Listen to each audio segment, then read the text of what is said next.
हाय everyone, नमस्ते and welcome to pure science. आज के क्लास में हम पढ़ेंगे ग्रेडियंट ऑफ स्केलर फील्ड। ठीक है, ग्रेडियंट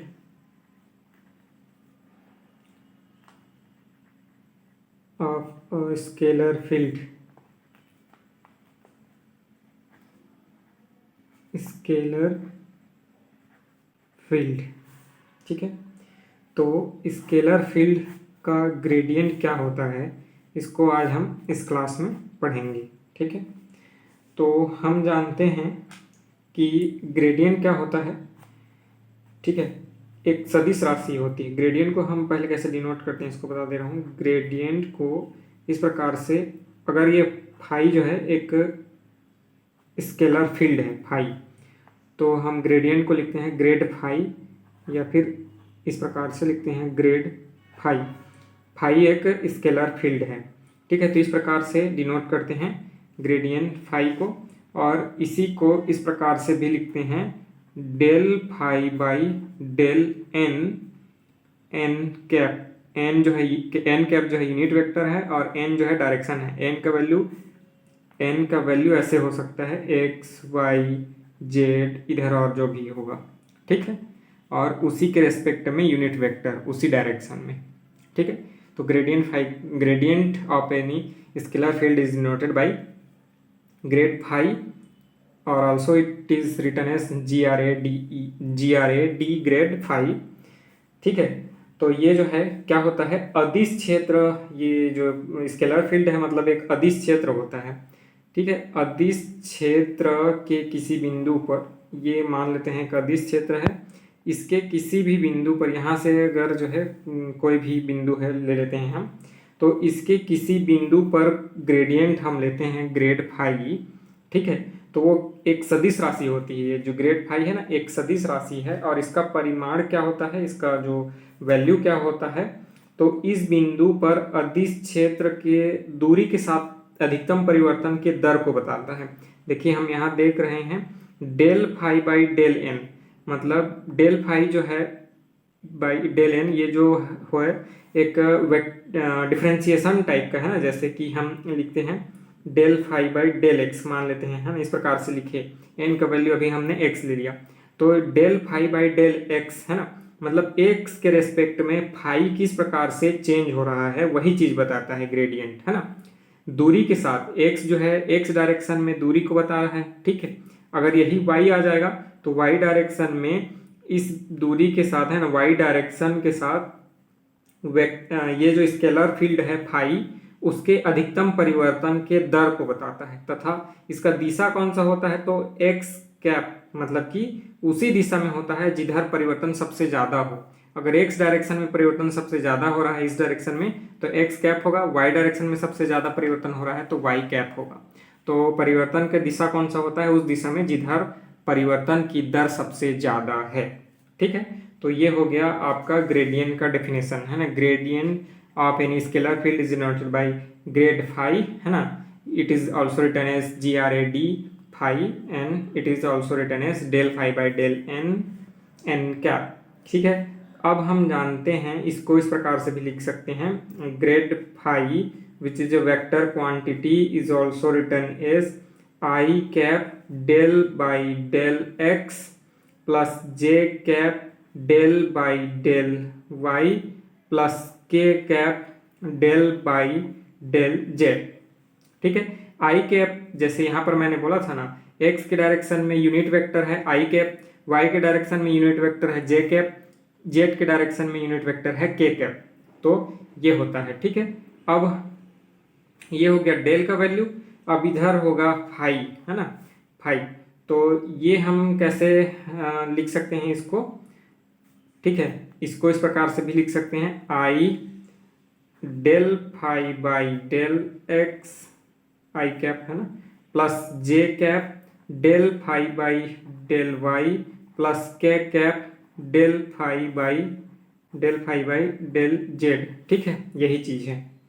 तो अब हम ये चीज आया कैसे, या अभी हमने जो यहाँ ऊपर में लिखा del phi is equal to grad phi is equal to grad phi, है ना, del phi by del n n cap, ये आया कहाँ से, इसको हम देखेंगे, मतलब कि डेरिवेशन देखेंगे। ये जो हमने अभी लिखा है ना ऊपर में, इसका डेरिवेशन देखेंगे। ठीक है, तो इसके डेरिवेशन के लिए हम एक सिंपल सा, है ना, ड्रॉ कर लेते हैं।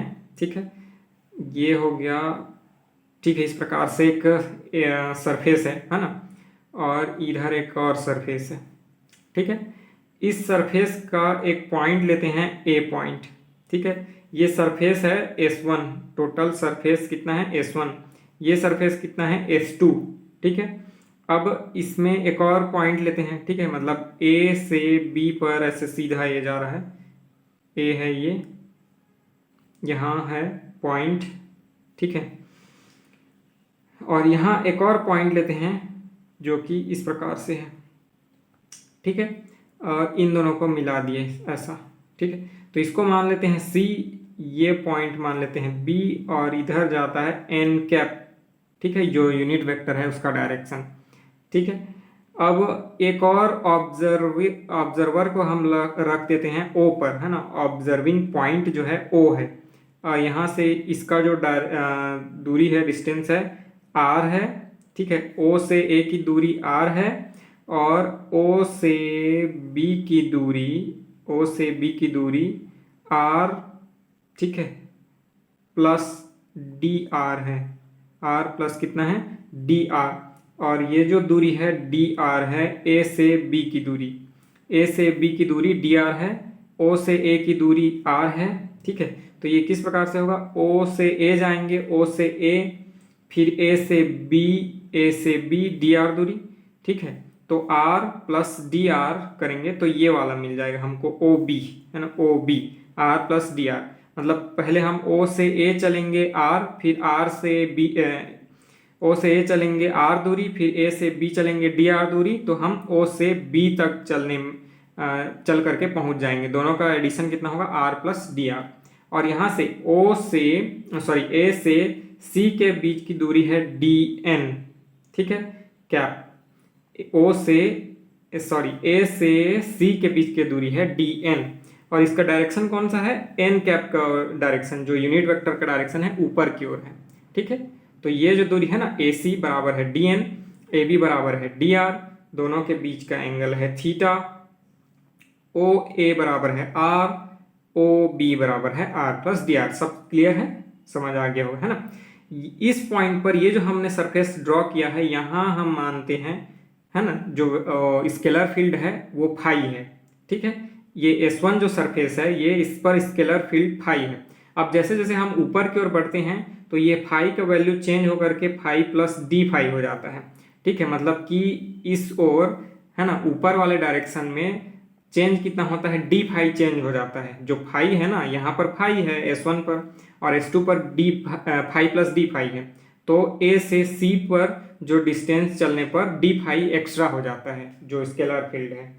ठीक है, तो ये सब समझ आ गया होगा आई थिंक। अब हम देखते हैं AC जो है ना, AC, इसका दूरी हमको निकालना है। ठीक है, तो AC बराबर, ठीक है, AC बराबर, यहाँ cos थीटा वाला फॉर्मूला लगाएंगे। ठीक है, cos थीटा बराबर आधार बट्टे कर्ण होता है, आधार बट्टे कर्ण, है ना। तो आधार हो गया AC, ठीक है, कर्ण हो गया कितना, AB बराबर cos थीटा। ठीक है, तो यहीं से ये कितना निकल जाएगा, आधार हो गया AC, है ना, AC, और कर्ण हो गया AB, तो cos थीटा। ठीक है, तो AC बराबर क्या हो जाएगा, AC बराबर क्या हो जाएगा, AB cos theta, AB cos theta. अब हम जानते हैं AC बराबर है कितना, DN कैप। ठीक है, AB बराबर है कितना, AB बराबर है DR। ठीक है, और cos थीटा। ठीक है, अब हम जानते हैं कि ये जो है, इसको हम इस प्रकार से लिख सकते हैं, n कैप DR। ठीक है, n cap DR, cos theta का ये जो, मतलब इस डायरेक्शन में जो पार्ट है, ठीक है, उसको हम लिखेंगे तो वो हो जाएगा n कैप DR। ठीक है, n कैप AC दिशा में है ना, ऊपर की ओर, ध्यान दीजिएगा इसको। ठीक है, तो इसको हम लिखेंगे, ये हो जाएगा d n cap is equal to n cap d r. इसको ध्यान दीजिएगा, एन कैप डी आर, इसको हम लिखेंगे इक्वेशन नंबर 1। ठीक है, डी आर तो डी आर है ही, कॉस थीटा ये इस वाले डायरेक्शन में है, एन कैप यूनिट वेक्टर के डायरेक्शन में, और एक साइन थीटा होगा इधर।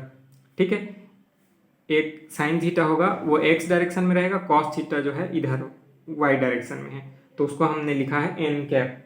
ठीक है, अब जो देखते हैं फाई का जो है अधिकतम परिवर्तन का दर क्या होगा यहाँ से यहाँ जाने पर। सरफेस S1 से सरफेस S2 जाने पर फाई का जो परिवर्तन का दर है वो हो जाएगा del phi by del n. क्यों? क्योंकि n के दिशा में चेंज हो रहा है ना, ये n इस डायरेक्शन में बढ़ रहा है और फाई जो है n के रेस्पेक्ट में चेंज हो रहा है। यहाँ से यहाँ जाने पर फाई जो है फाई प्लस डी फाई हो जा रहा है, तो कितना परिवर्तन का दर है वो तो है del phi by del n. ठीक है, परिवर्तन की दर है, परिवर्तन की दर। ठीक है, कितना है? Del phi by del n, परिवर्तन की दर। ठीक है, अब हम मान लेते हैं कि फाई जो है एक फंक्शन है किसका? एक्स का, वाई का, जेड का। मतलब अभी तक जो हम एक्स ही डायरेक्शन में देख रहे थे, एक ही डायरेक्शन में, वो अब एक्स वाई जेड तीनों में देखेंगे। अभी हमने एन एन लिखा था ना, वो सभी एक्स वाई जेड तीनों के रेस्पेक्ट में कितना आता है उसको देखेंगे। ठीक है, तो फाई एक फंक्शन है किस पोजीशन का, तो एक्स का, वाई का और जेड तीनों के रेस्पेक्ट में चेंज होता है फाई। ठीक है, अब हम इसका परफेक्ट डिफरेंशिएशन करें तो डी फाई बराबर क्या होता है? अगर कोई फंक्शन विच इज फाई है ना, 3 वेरिएबल का फंक्शन हो, एक्स वाई जेड तीनों वेरिएबल का फंक्शन है, और हम अगर उसका परफेक्ट डिफरेंशिएशन करना चाहते हैं, डी फाई करना चाहते हैं, तो टेलर अप्रॉक्सीमेशन से हम क्या जानते हैं कि del phi by del x into d x होगा। ठीक है, पहले पार्शियल डिफरेंशिएशन फिर उसका परफेक्ट, है ना, मतलब छोटे छोटे टुकड़ों में डिफरेंशिएशन करना है, फिर सभी के रेस्पेक्ट में एक साथ जोड़ देना है। ठीक है, तो पहले del phi by del y, सब वाई के रेस्पेक्ट में पार्शियल डिफरेंशिएशन, फिर उसके बाद परफेक्ट, फिर del phi by del z, और ये हो जाएगा डी जेड, है ना। आप इसको जानते ही होंगे, जो परफेक्ट डिफरेंशिएशन है और पार्शियल डिफरेंशिएशन उस कैसे रिलेटेड होते हैं।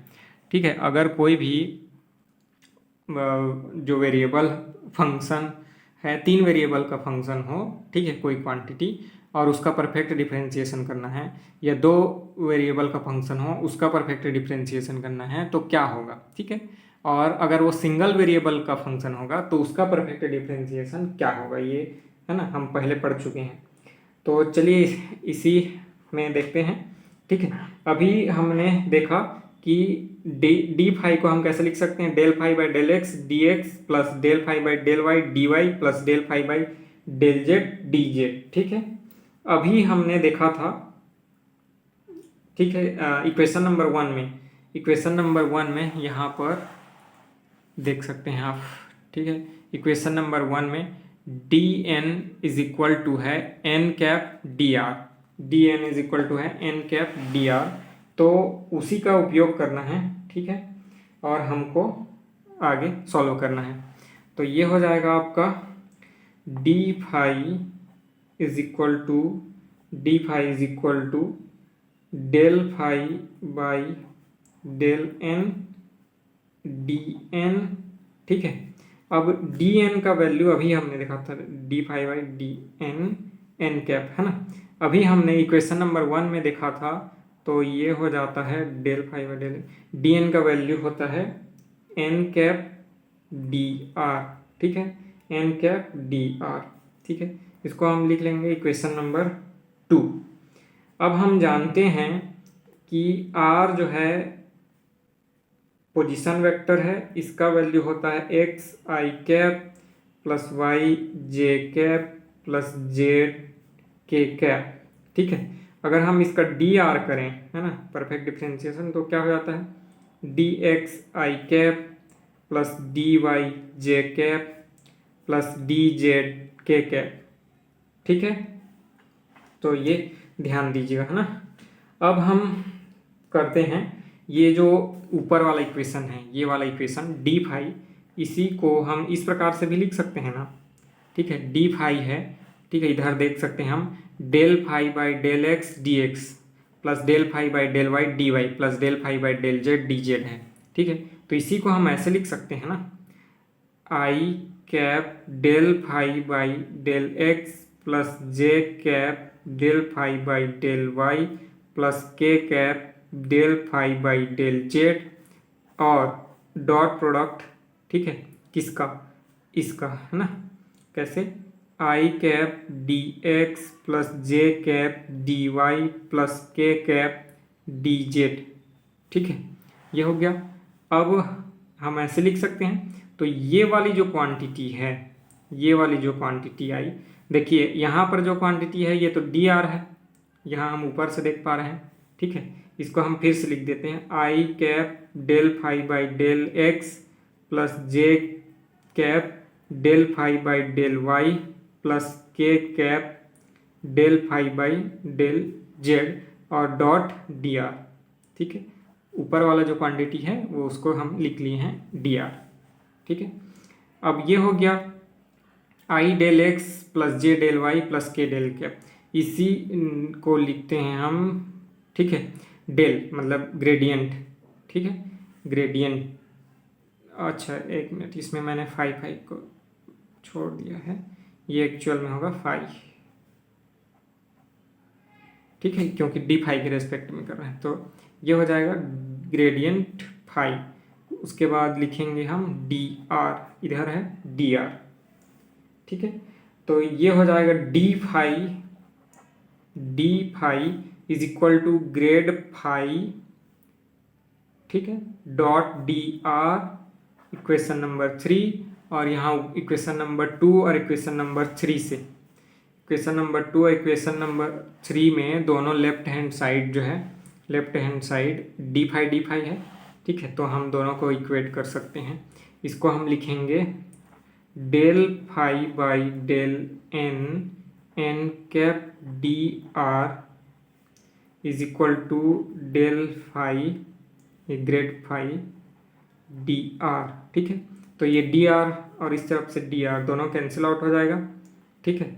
यहाँ पर क्या बचेगा, del phi by del n n cap is equal to grad phi, ठीक है।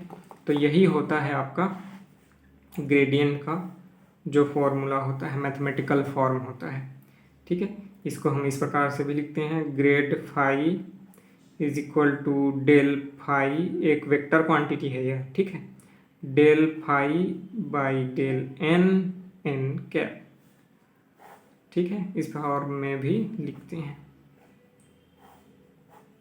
तो ये हो गया आपका ग्रेडियंट, ठीक है। डेरिवेशन भी बता दिया मैंने। इसमें आपको किसी भी प्रकार का कुछ भी डाउट हो तो आप कमेंट करके पूछ सकते हैं, मैं उसका आंसर करूँगा, ठीक है। अगले वाले क्लास में हम पढ़ेंगे divergence of A vector field. अभी हमने पढ़ा जो gradient of a scalar field, ये स्केलर फील्ड का है। इसके बाद हम पढ़ेंगे डाइवर्जेंस ऑफ वेक्टर फील्ड, ठीक है।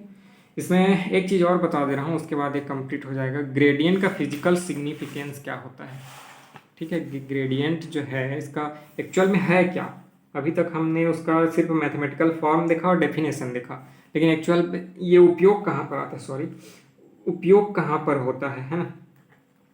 Physical significance,